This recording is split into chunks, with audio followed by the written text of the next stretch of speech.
Sur la démocratie. D'abord, en quel sens la démocratie est un régime tragique? Je crois que si on ne veut pas faire de ça un slogan journalistique, ce qui n'est évidemment pas mon intention, il faut réfléchir un peu sur ce que ça veut dire le terme tragique. Et il faut revenir à la tragédie. Qu'est-ce que c'est que la tragédie? La tragédie, c'est bien sûr la représentation d'une situation. Et dans cette situation, en quoi consiste l'élément tragique? C'est que le héros tragique ne sait pas où est le bien et où est le mal.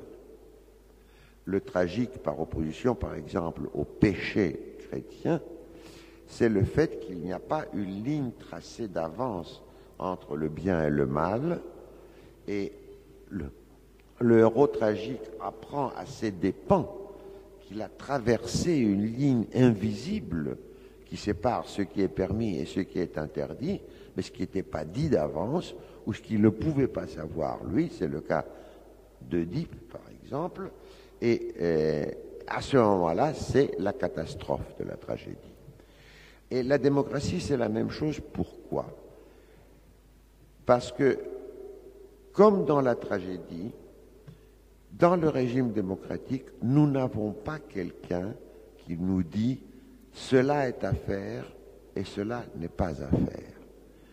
La démocratie est le régime où les hommes posent leurs lois et les posent sans qu'il y ait un critère extrasocial ou supérieur à leur activité propre qui puisse leur dire « cette loi est la bonne » ou « cette loi est mauvaise » ou « cette décision est bonne » cette décision est mauvaise.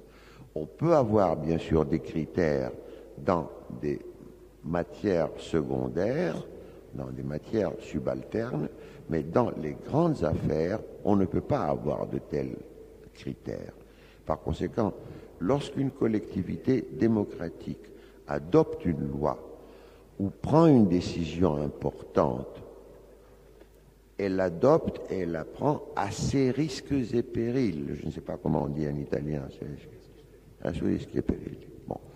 Et elle ne peut pas s'adresser à quelqu'un pour lui demander qu'est-ce qu'il faut faire, et elle ne peut pas non plus dire après « je ne savais pas », elle doit subir son sort. Et en ce sens-là, la démocratie est un régime tragique. Maintenant, il y avait deux questions en fait dans la deuxième question de Malamar. Est-ce qu'on peut dire que la démocratie n'est pas un régime, mais c'est un horizon? Moi, je ne suis pas d'accord avec cette formulation, je le regrette, parce que il y a bien sûr un horizon qui est le fait que dans un régime démocratique lui-même, nous visons toujours autre chose. Nous ne sommes pas enfermés dans le maintenant. Il y a toujours soit un projet d'avenir, soit une interrogation portant sur l'avenir. Donc, la démocratie est précisément un régime qui est explicitement ouvert sur l'avenir. Il est ouvert sur l'interrogation et il est aussi ouvert sur l'avenir. Mais cela ne veut pas dire que ce n'est pas un régime, parce que moi je ne parle pas des régimes qui actuellement se proclament démocratiques, mais qui en fait sont des régimes d'oligarchie libérale. Ce que vous avez en Italie, c'est une oligarchie libérale. Ce que nous avons en France, c'est une oligarchie libérale, ce n'est pas une démocratie. Ceux qui exercent le pouvoir, on les connaît, c'est 1 pour 1000, 1 pour 10 000 de la population. C'est une proportion plus petite encore que celle de l'oligarchie romaine. Alors, quel est le régime démocratique?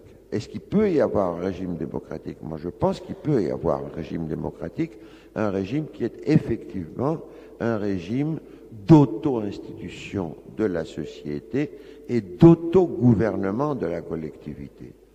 Et un tel régime n'est pas une société parfaite, un tel régime sera un régime tragique, un tel régime évoluera, ce n'est absolument pas un état final, ni le paradis sur terre, ni un état messianique, mais c'est quand même un régime, et on peut le distinguer des autres.